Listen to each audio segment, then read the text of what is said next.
my drummer that didn't make the show because he was at his son's birthday a couple days before and was on jumping on a trampoline and hurt his leg.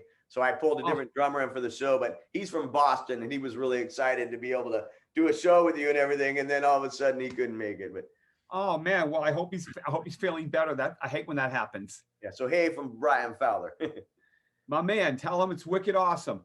Right. Hey, yeah. How's everything with music? What have you been working on?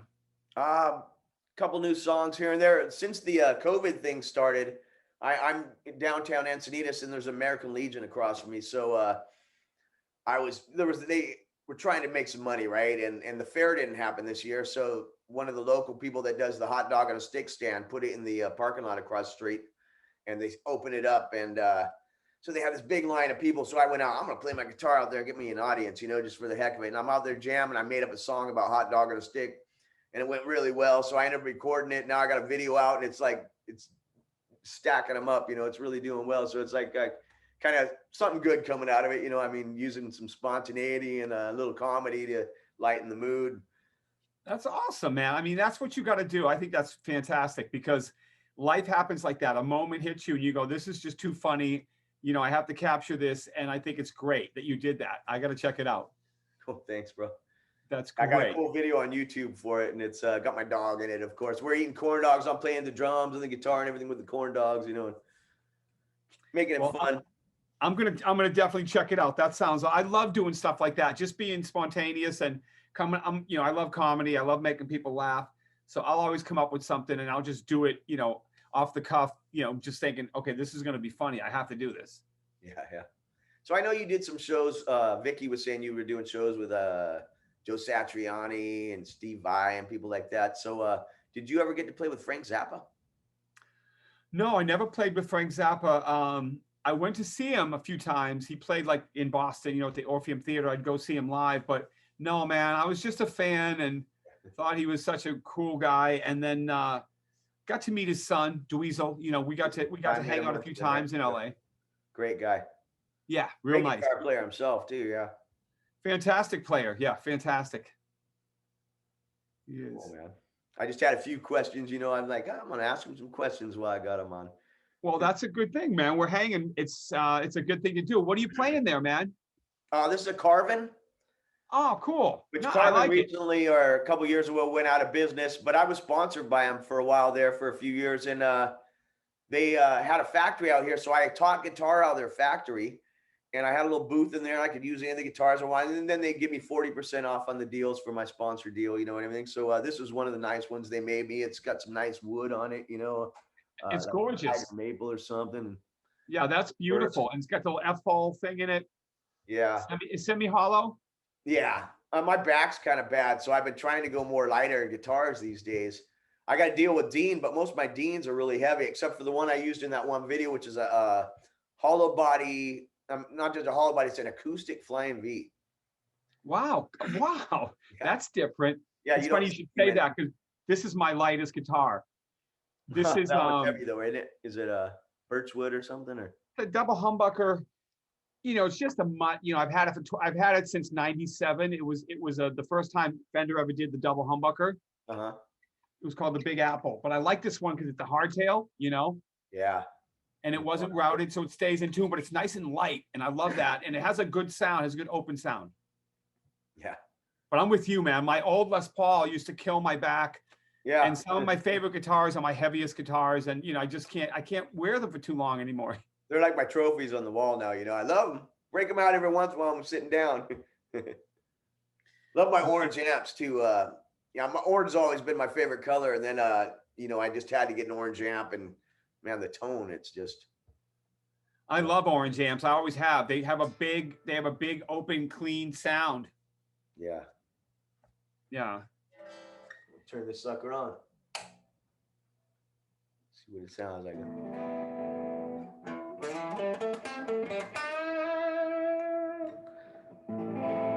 Did you ever listen to or play with Robin Trower? Robin Trower? Robin Trower. Big fan. I love Trower. Growing up, that was like I wanted to play guitar, Trower and Hendrix, And then when I heard you doing that Christmas stuff, I was like, oh man, I got to do something like that, you know. So I actually have 3 Christmas songs out, and I did a whole album with this one producer talking me to. Let's just do a whole, you know. So my latest album is called Holiday Rockin' with Johnny Rock, and I got a couple Halloween. I got Father's Day, Mother's Day, 4th of July. You know, some of it's ska. I did an Easter ska song and New Year's and stuff, and so you know, a Cool. little bit of this, a little bit of that, but some bluesy stuff. But that was That's because of awesome. you, man. Thanks for the idea.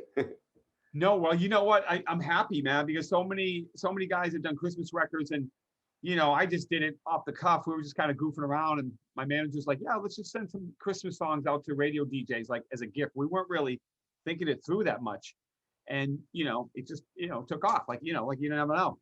Yeah, You never know. you The never best know. ideas come just from fun. It's cool too for I mean, you don't get as much airplay all the time with them, but every time around that time of year, you could easier get a spot on the radio because they're looking for, you know, those genres. Exactly. It comes back every year. That's what I Yeah. tell people. Do a Christmas record because, it gives you something to do every year, comes back. It's fresh every year. And if you can do some gigs around it, that's even nice. If you can do some charity around it, that's even nice. Yeah. Yeah. Yeah, I really like Christmas, the word Christmas gig. been very good to me. It's been very good to me and very good to you. Very, very good. Yes. Yes, I like it. I like it. So what do you work on guitar stuff? What's like your typical day of playing guitar? Do you do anything or do you just play songs? Well, actually, I actually teach guitar mostly to special needs people, Oh, and wow, that's nice, man. I do a lot of different styles of stuff. So, you know, I'll do like when I'm teaching advanced stuff, I like to teach like how to sweep. And I'm not the best sweeper in the world, but I like a pentatonic sweep that I find to be easy, where you know, you're basically, you know, and you can move it around, you know, so that's I for like like the that. more advanced ones. Then for the easier ones, I like to just stick with the easy blues, like a,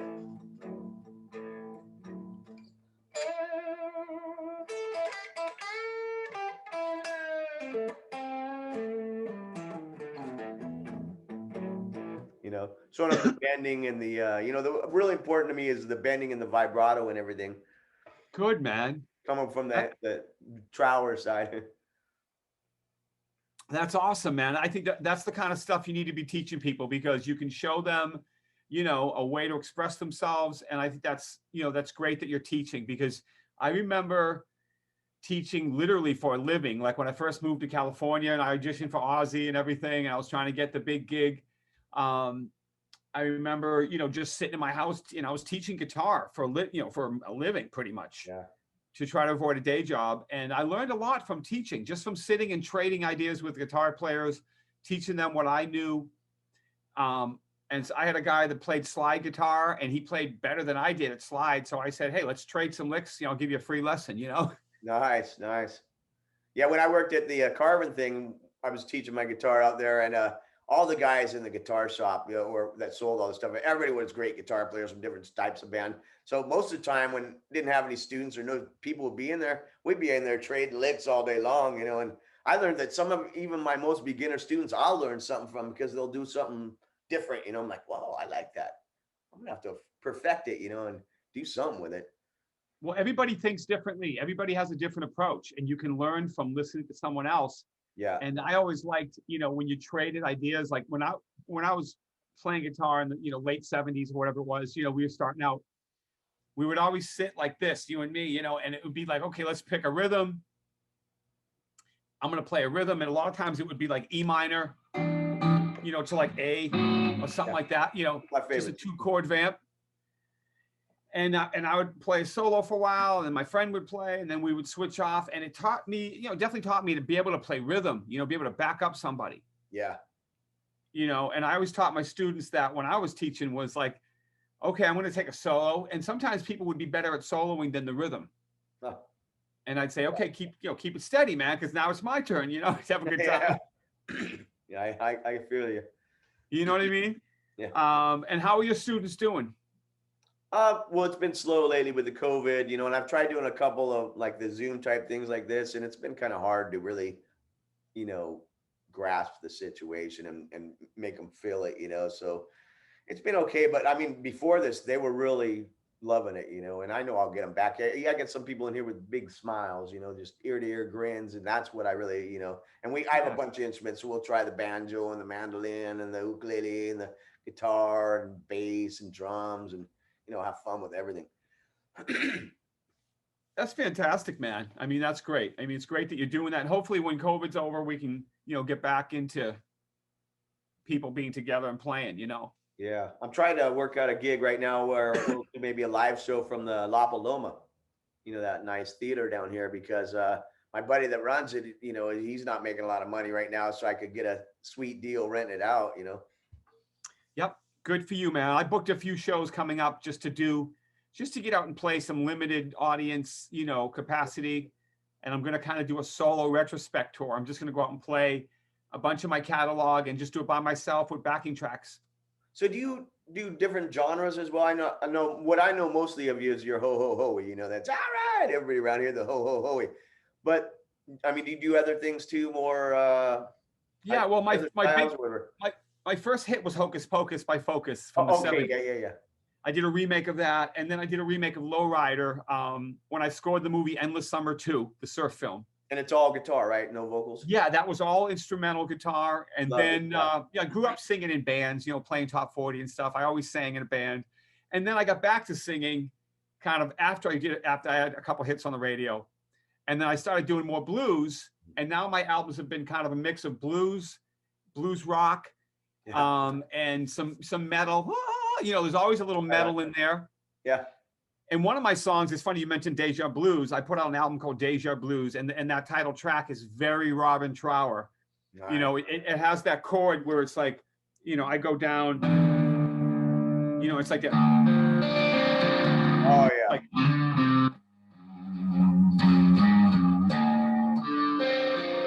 with the flange, and I put flanger and chorus on it. Yeah. And it has that slow, just ride cymbal, and you can just shred out, with like the delay and get that, that kind of,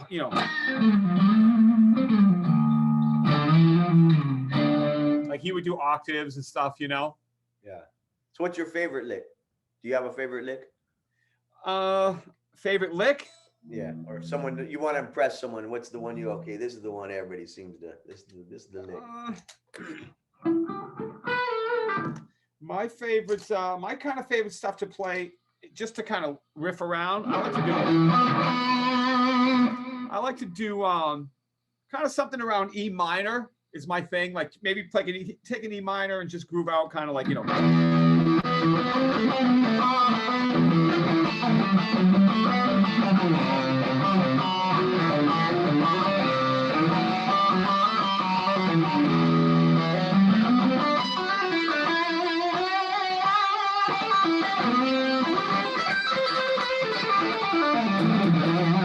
maybe throw in a little.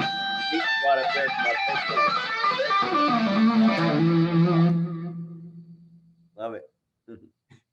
So is that the Phrygian scale or?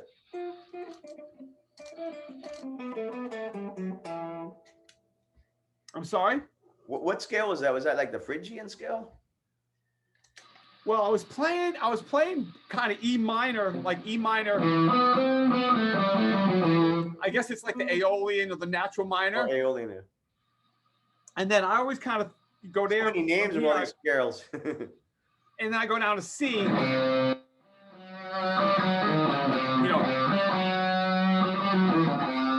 However you want to do it. So I'll kind of outline some chords, around maybe what I'm playing. And I also like to think about, if I'm playing an E minor.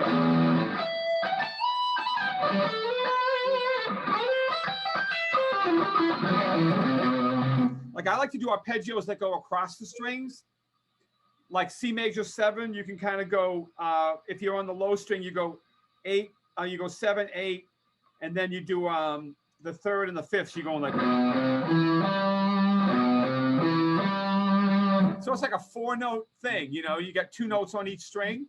And if you move it up, it moves up in octaves.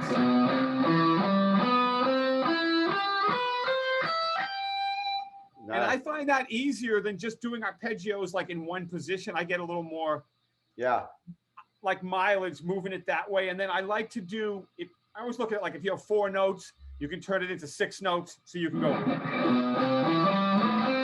and stay in one position and go, you know, and you can kind of turn it into a riff, Yeah. Right. you know. I like to do that kind of stuff, you know, at least to play fast. And then I like to do pentatonics that move down, like in 3s. Like, you know, you might go like, you know,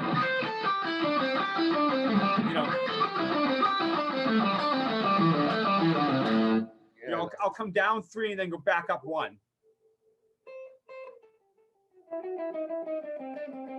Kind of like a trivet. So you're going like this, like play like 3 strings of pentatonic, like, and then back up. You know, so you're doing 3 strings. Something like that. Well, it's like this. Watch, like go make believe you're going to go all the way down 3 strings, like.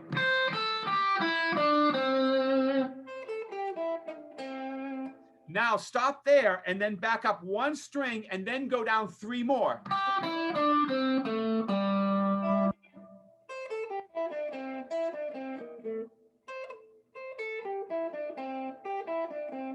Like that. That's it. Oh, cool. That's it. Nice. So what you're doing is you're kind of backing up 1 string, and it kind of gives you a little more mileage if you're doing like I do it like this. I'll go.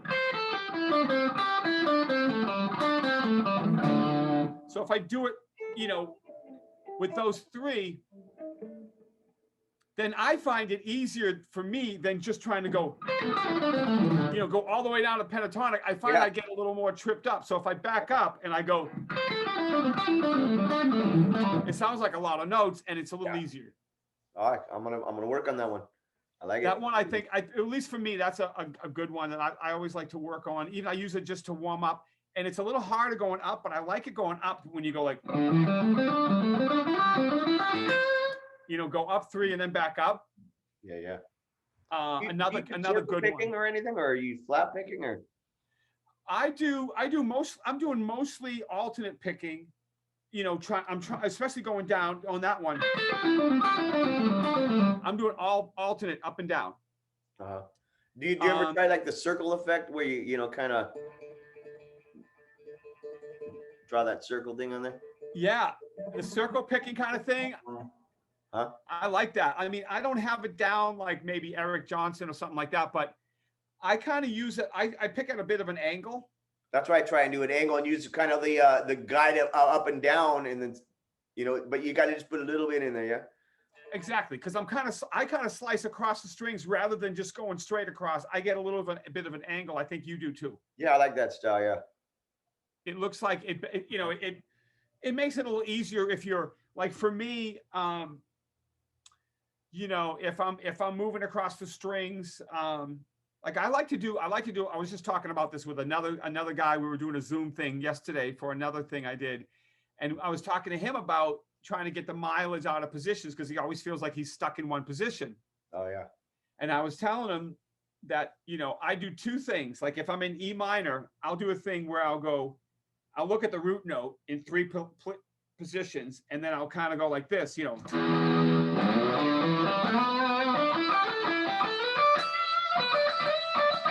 And I'll kind of move this way into positions, right?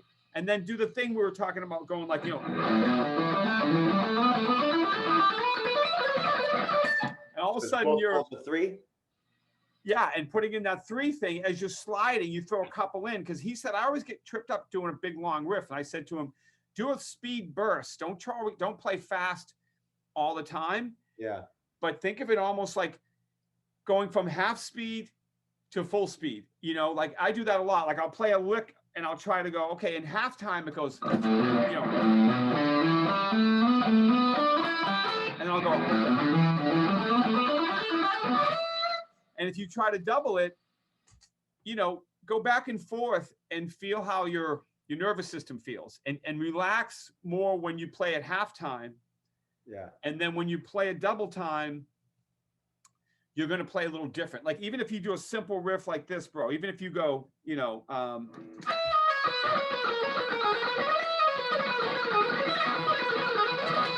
I go halftime,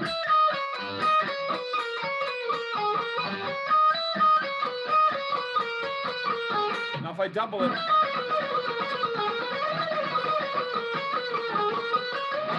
so see if you can practice like playing your hardest riff and then play it half the speed. Yeah, yeah. Oh, my dog, I think. Hey, buddy, wait, come here. Say hi to Gary. There he is. What, buddy? Wait. Hey, buddy. Come here. There he is. And my boy. Hi. He's protecting me here. He's got to watch my studio, you know. He is beautiful. Thank you. Yeah, I really love him. Oh, that is a beautiful dog, bro. Yeah, I got lucky. Buddy, I've had him a year now, and a year ago he was a year old, and my sister-in-law had passed away, and we were having a celebration of life for her. Oh, and he showed up that day at the celebration of life at my mom's house and didn't leave. So she had him for like a month and didn't know what to do with him, and found the owners, they didn't want him anymore, you know. So she knew I would be the right person for him, you know. I'm like, yeah, it's my boy. Oh, that's awesome, man. Well, I'm glad that worked out, you know. Yeah, it's kind of, you know, it really just, it was a soulful thing that brought him to me, you know. You know, it was meant to be. Yeah. For sure. It was meant to be. What a beautiful dog. He looks like just a poster dog. Right. Yeah, I'll get you that shirt. We got stickers. We've been using for everything just because just his face, and it's just, and it was an accident. I had an artist working on a shirt for me that, you know, it's been 6 months, still haven't heard from him. And this other guy came up with this thing, one of my guitar players, he's like, hey, I did this, you know, with my camera, and that. And another guy took it and made it into something. It was like, wow, people working together. So definitely meant to be. That's awesome. That's awesome, man. So what other stuff what you've been playing? What other stuff musically you've been playing? I do a lot of blues stuff too myself. I like bluesy rock, and I do a little heavy metal, but most of my heavy metal stuff I did a couple years ago or 20 years ago, whatever, you know. I was actually on MTV a long time ago with Henrik one time, and we were doing like full heavy metal, you know. And then mostly since then I've gone more of a, you know, a danceable blues or something with some rock and edges and stuff like that, you know. So it's just kind of like a more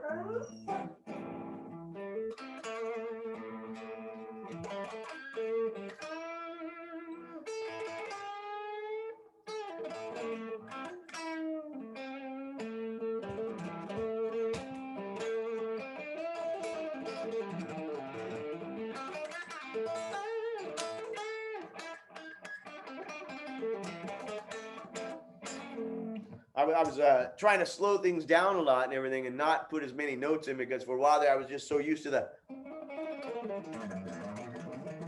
you know, and but it doesn't call for that when I'm playing, you know. So I'm trying to just do more little tasty licks, just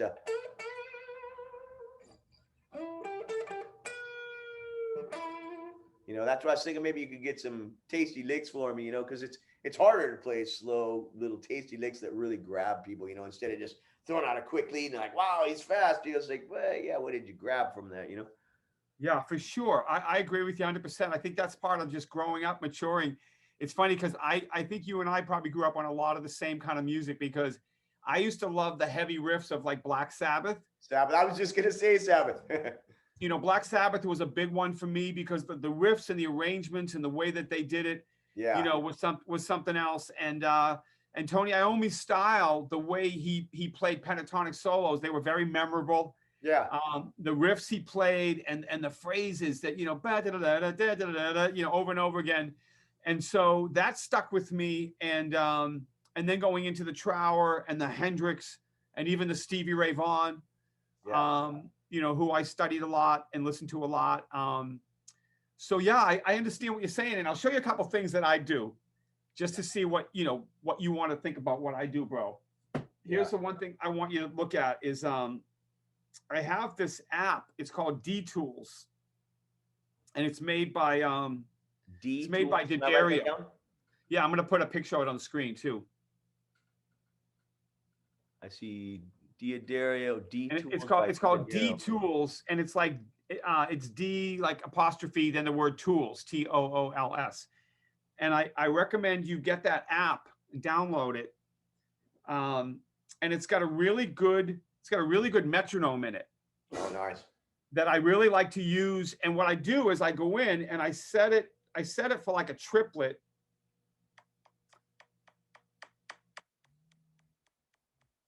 You know? Yeah. And it flashes a light like every time you get to your downbeat. So it's like, so you don't have to listen to it. You can look at it too. One. Exactly. So what I do is I use this to practice. And then what I do, bro, is we're talking about playing tasty, is I practice kind of keeping that as imagining that's the hi-hat in the back of your ear. Okay. Yeah. So that's the drummer's hi-hat ticking along. And what I do is bring it down to like, bring it down to even like, I don't know, we were talking about this. Let's go 57. Right, that's pretty slow, right? So what I want you to do is take a beat like that and go like something like this. I want you to go.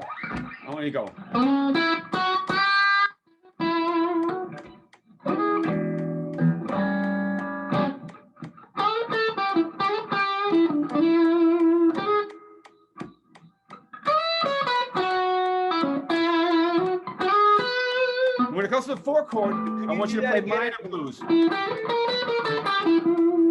you do that again? Minor blues. Pull your. I can't see your fingers on your guitar. Can you move it? There we go. This better? Sorry. Yeah. So what I want you to do is when it's on the 1 chord, I want you to play a major pentatonic. Like if it's on E.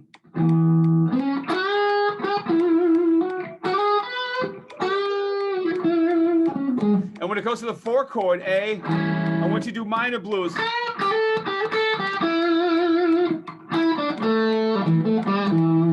And when it goes back to the 1 chord, go major. Back to E.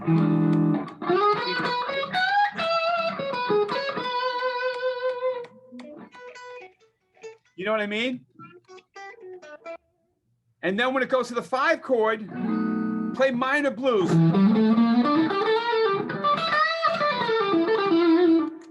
And then when it goes back to the 1 chord, play major.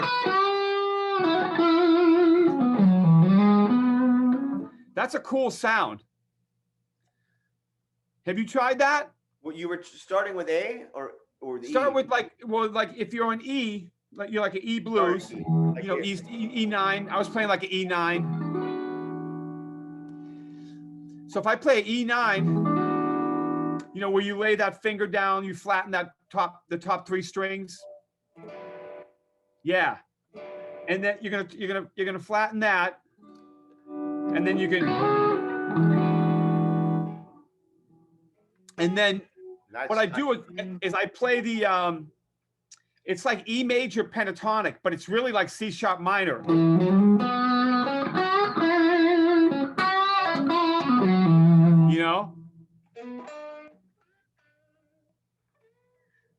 It's like, so from the E, I want you to go like this, go.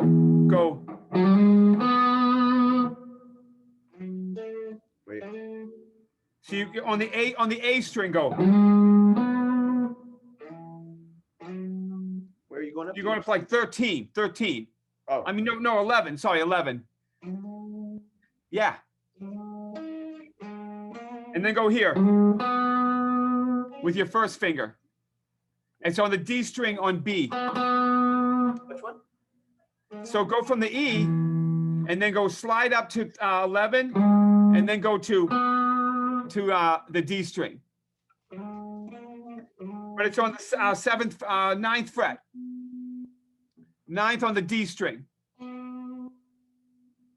That's it. So you're going. One more time.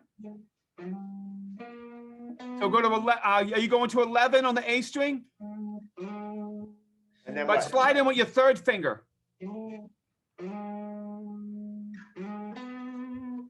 That's it. Now stay in that position and make believe you're in C sharp minor. Okay. Now play C sharp minor pentatonic right there.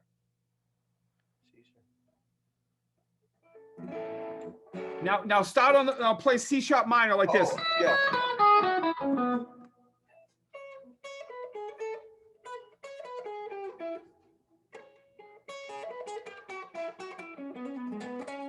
That's it. Now when you play that, bro, focus on the note E. Now go.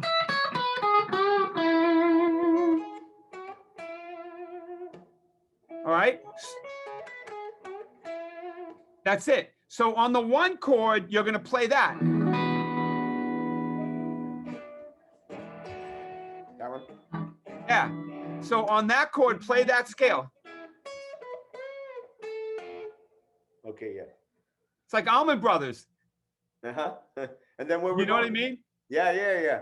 So you're I going to always go. loved Allman Brothers. Go.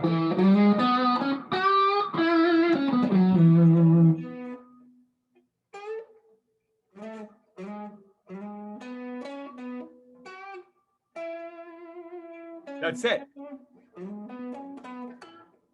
Okay. And then go here. I want you to play like. That's it. And then go. And only slide the top 3 strings when you slide. Oh, okay. No, the high strings.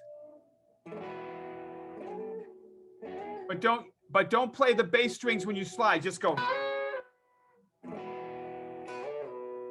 Oh, yeah, so it doesn't have the sloppy sound. Yeah, you want kind of just the top notes, you know what I mean? Nice.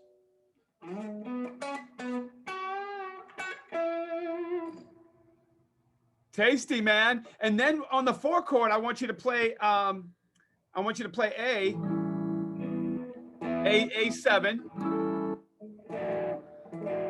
like on the 5th fret. And add that. Add this one? Yeah. Right, do that, and then go like this. And then I want you to go.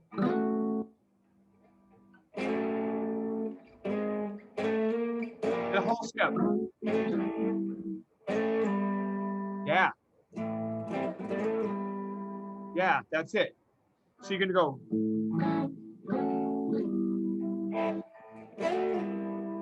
And on that chord, I want you to play the minor blues. I want you to go.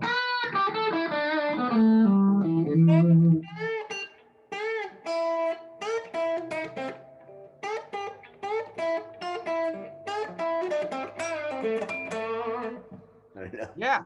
Yeah. So you're going more minor on the 4 chord, minor blues.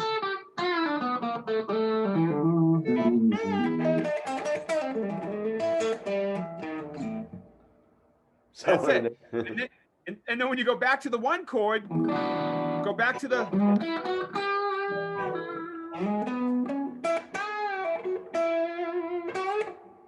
Yep. And now I want to show you one. Yeah, and make sure you go to the 4 chord, add that. Oh, I missed it. Yeah. Yeah. And now let me show you one more. I want you to, when it goes back to the 1 chord, I want you to go like this. I want you to go up to 13 on the G string, and then you're gonna go. You're gonna go. 13. Yeah, and do that with your 2nd finger. Second finger? Yeah, 2nd finger. Yeah, your 2nd finger, and then go on the B string. Go 12, 14, and then 14. Oh, 14? And then land on the high string. So it goes like this.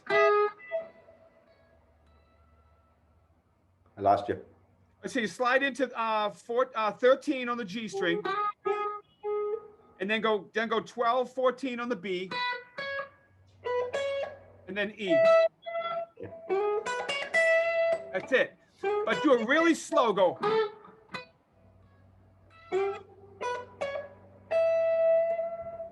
Yeah. And then at the end of it, go like this.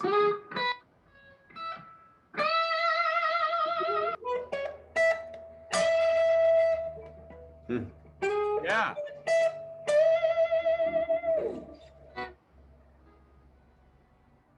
It's cutting out a No, little bit. The sound is cutting out of it.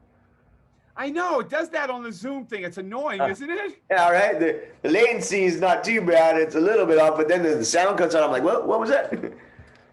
Yeah, well, I was trying to play behind you, but I Ah, was just trying to play rhythm behind you because I could hear that, that opening, oh yeah. you know. But then this don't want. We probably have to pay more or something. Get the special Zoom. The Pro Zoom or the I don't know, VIP Zoom or some shit. I don't know, man. One of my friends said there is a better bandwidth Zoom has for musicians where you can actually play more together. So I'm gonna I try. gotta I want check to figure it out. that out. Well, if you do, let me know because I've tried a few other things like Band Kazam and Powell Talk and different things. And we've been like, I got friends in Hawaii and North Carolina where we jam and stuff like that, but it's been like not really working well. It's been more frustrating than a fun jam, But if it worked well, it would be awesome. I know. I've heard about that. So you're not getting a lot of results with that either. Nothing for me. Some people have had better results, but I got some pretty good stuff. That's why I'm thinking, well, I got good equipment. It should work with this stuff, and everything. And I know other people, they're buying specific stuff or whatever. I'm like, well, I'm not going to get specific, I mean, but I got good computers and audio and visual and all that So crap. are you doing like I did a Zoom on my phone, the other night, and it was pretty rough, to do it on my phone. And I'm doing this through my computer with the Ethernet connection. It's not on the Wi-Fi. Okay. So I was wondering, I put it do on you? my laptop because my daughter, she's in college and she does this all the time. That's why I was saying earlier, I don't know what I'm doing. She set me up and then she left and she didn't show me the whole invite thing. I'm like, oh crap, where's she at? But If stoked you're we doing got it it on working. lap, are you on your laptop? Yeah. Yeah, that's good. I mean, it's a good connection. You look clear, and it's not stuttering and slowing down or everything.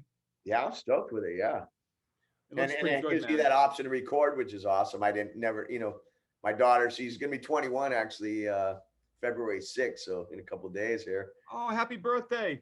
Yeah, I'll tell her, man. She's an awesome girl. She's working at Starbucks right now. Oh, that's Hard good. I love worker and in Starbucks. college, because she goes to San That's Francisco awesome. State University, but she's here because the COVID thing. So she's been doing the last year or so on computer from home, which is nice Good for having her her. here. Good for her. My daughter's 22 now, or Oh 21. wow. She graduated college. She's 21 actually, and my son's 19. He's in Nashville going to Belmont College. So amazing, huh? You and me, we got like kids in college, kids coming I out know, of right? college, and So either of them play music. my son is going to Belmont for guitar. Go figure, right?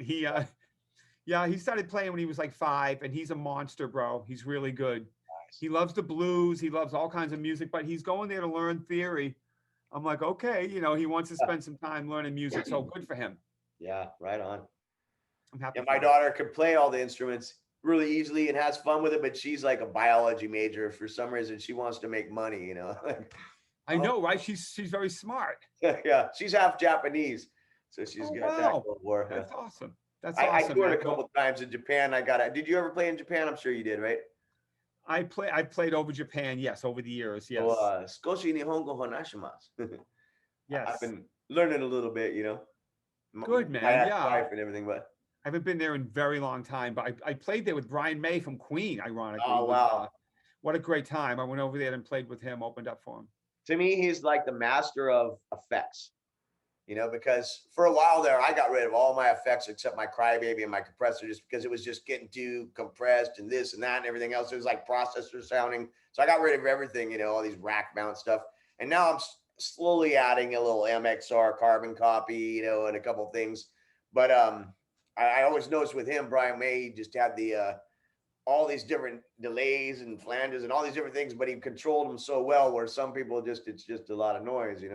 He knew what he was doing. He definitely knew what he was doing with effects. And it's funny you should say that because I use, the way I use delays and flanges live. It's very much from Brian May. Some of it's from Eddie Van Halen, God rest his soul. And even the Ho Ho Hoey Christmas music I recorded. A lot of the arrangements with the harmonies I did were very influenced by Brian May. Because I got to do an album, one of my albums called Bug Alley. It's an all instrumental guitar record. There's a couple vocal songs on it. I got to work with Roy Thomas Baker, who produced Queen. Oh wow. and it was incredible, bro. I got to work for 3 months in the studio with Roy, and he taught me a lot of tricks of what he did with, Queen. I mean, he recorded Bohemian Rhapsody. I was sitting with the man. Yeah. And he taught me a lot, man. He taught me a lot about what those guys did as a band. And the one thing he said is they weren't lazy to try to figure something out. He said half the stuff they stumbled on it by experimenting, and they weren't afraid to just try stuff. And that always stuck with me. Just go the extra mile. If it takes a minute to pull the amp out that you want, or mic it the right way, just take the time. It might be worth it. Yeah. Yeah. You know. Yeah, we've been doing that lately, is making sure we're miking for even the small shows, because the small shows we used to not mic the amps because what the heck and everything, but the sound was hurting. If you can't depend on someone else. They say it sounds good, but you hear it afterwards on your video, and you're like, oh, that didn't sound great at all. The one guy's guitar is super loud, and everybody else is like, and then you can't hear the vocals all the time. You're like, oh man, we gotta mic everything. So true. It's very true. And a lot of guys are using a lot of like the fractals and the different direct preamps where everything's just built in, all their guitar sounds and all their, their effects, and they're all going DI, which I guess makes it more controllable in some way. Yeah. So what effects do you like to use? I use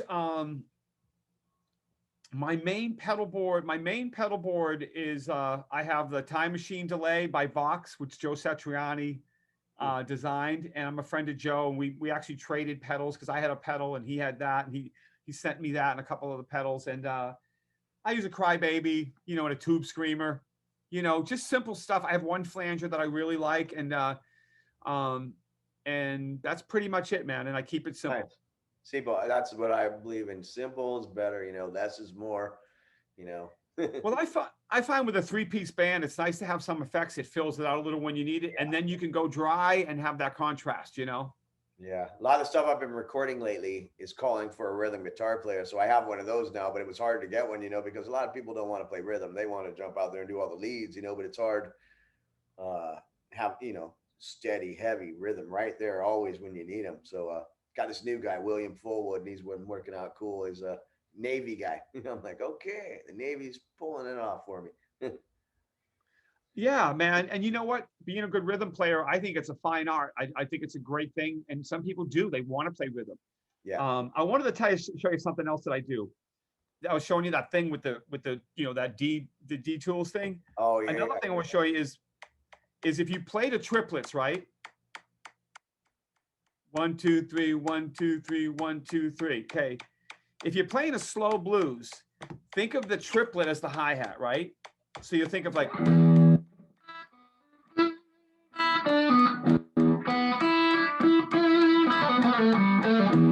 then what I think of is the next speed from here, bro, is what I think is almost like a 16th note. You're going,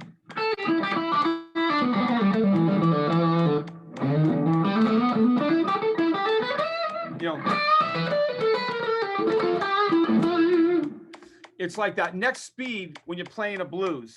It starts off with your triplet. I'm going to slow it down just a little bit. Like if I go,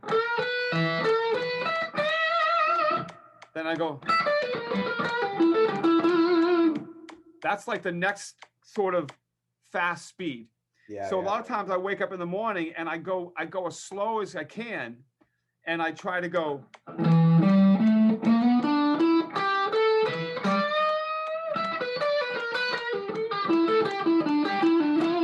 But still keep it in time, with that same triplet, and then go to the next speed.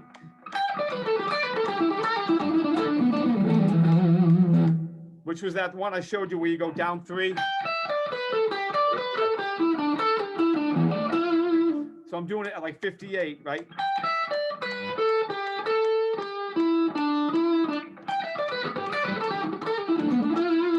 And then I try to double it.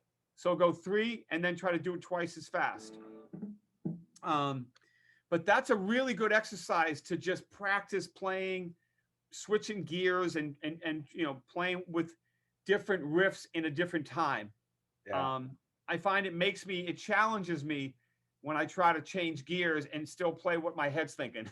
Yeah. But that might be something you want to check out just when you're jamming around. Yeah, I like that idea. Do one speed, then step it up, then step it up. But each phrase has its own speed, right? It does. And what's interesting, I don't know if you can tell, but when I go 1, 2, 3, 1, 2, 3, if I play the next beat, it's actually 6 notes.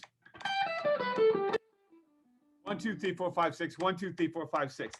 I don't even know why, but it's 6 notes, but it feels like 16th notes over a blues, and I find that is a good way to just get in the time, in a groove. For me, it's a challenge. Yeah, yeah. What are some of the other stuff that I like to do? I like to also work on. You were talking about phrases. Yeah, phrasing. Like coming up with the tasty phrasing and stuff. Like I like doing a thing where I play a blues and I try to take the one pentatonic position and think about where the 1, 4, 5 notes would be.